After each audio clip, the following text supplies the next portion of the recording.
Assalamualaikum warahmatullahi wabarakatuh.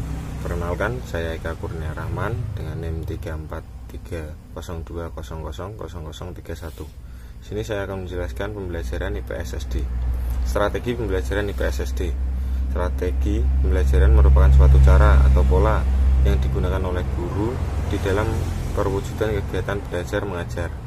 Dalam pola tersebut tentu terkandung bentuk-bentuk rangkaian perbuatan atau kegiatan guru dan siswa mengarah pada tercapainya tujuan pembelajaran. Strategi pembelajaran instruksional adalah pendekatan dalam kegiatan belajar mengajar yang digunakan guru dalam menggunakan informasi, memilih sumber-sumber, dan mengidentifikasi peranan siswa. Prinsip-prinsip pemilihan strategi pembelajaran IPS SD. Prinsip-prinsip ini merupakan suatu landasan dalam memilih strategi seperti apa yang akan kita gunakan dalam proses belajar mengajar, karena dalam menentukan suatu perhatian apa-apa saja yang berhubungan dengan siswa. 1. Bermakna. 2. Mengintegratif. 2. Berbasis nilai. 4. Menantang. 5. Aktif. 6. Pengembangan berbagai potensi dasar siswa SD. Itu ada beberapa, dari dorongan ingin tahu, minat perhatian, dorongan memberikan kenyataan. Yang ketujuh, keberagaman latar belakang lingkungan sosial siswa. Yang kedelapan, kesinambungan dan tahapan perkembangan siswa. Selanjutnya, macam-macam strategi pembelajaran IPS. Ada pembelajaran kemampuan berpikir. Penanaman konsep merupakan penunjang kemampuan berpikir siswa. Konsep merupakan keadaan lingkungan dari kesamaan dari jumlah benda atau fenomena. Contoh konsep yakni tanah, sungai, gunung. Pengajaran konsep dapat dilakukan melalui dua pendekatan. Satu, pendekatan induktif yang dilakukan dengan mengkaji fenomena sosial, mendapatkan informasi selanjutnya dikembangkan menjadi fakta. Yang kedua, pendekatan deduktif, mengajarkan di mana dengan pemberian konsep dan diteruskan untuk menemukan fakta-fakta yang menjadi bagian konsep. Itu B, pembelajaran kemampuan proses. Ada 3 ya. Pemecahan masalah.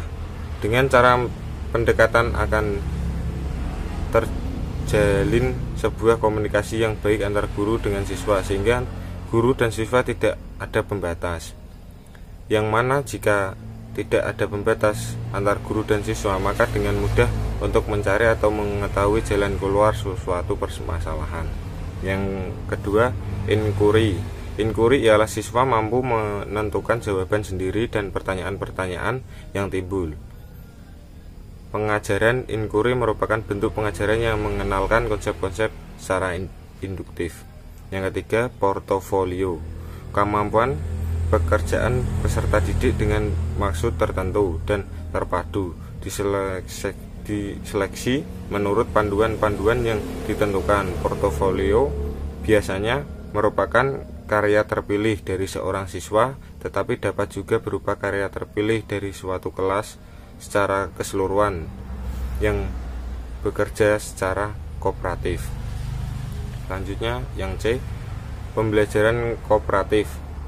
Pembelajaran kooperatif berjalan yang menghendaki siswa belajar secara bersama-sama, saling membantu, saling sama lain, dan belajar memastikan bahwa setiap orang dalam kelompok mencapai tujuan dan tugas yang telah ditentukan sebelumnya. Selanjutnya yang D, pembelajaran nilai.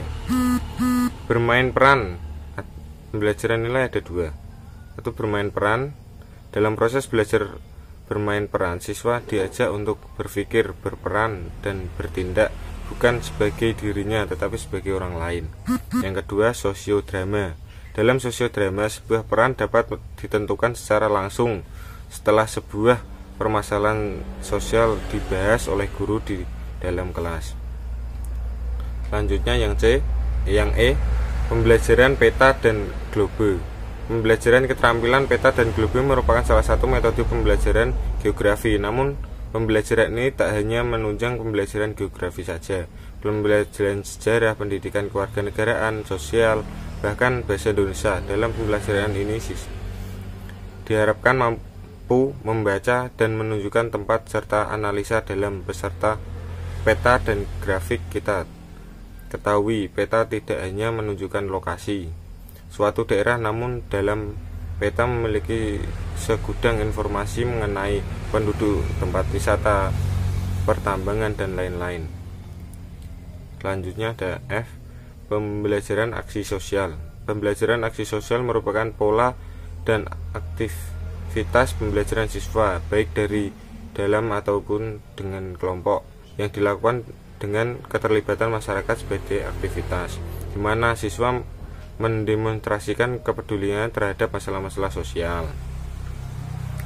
Sekian dari saya, semoga bermanfaat. Wassalamualaikum warahmatullahi wabarakatuh.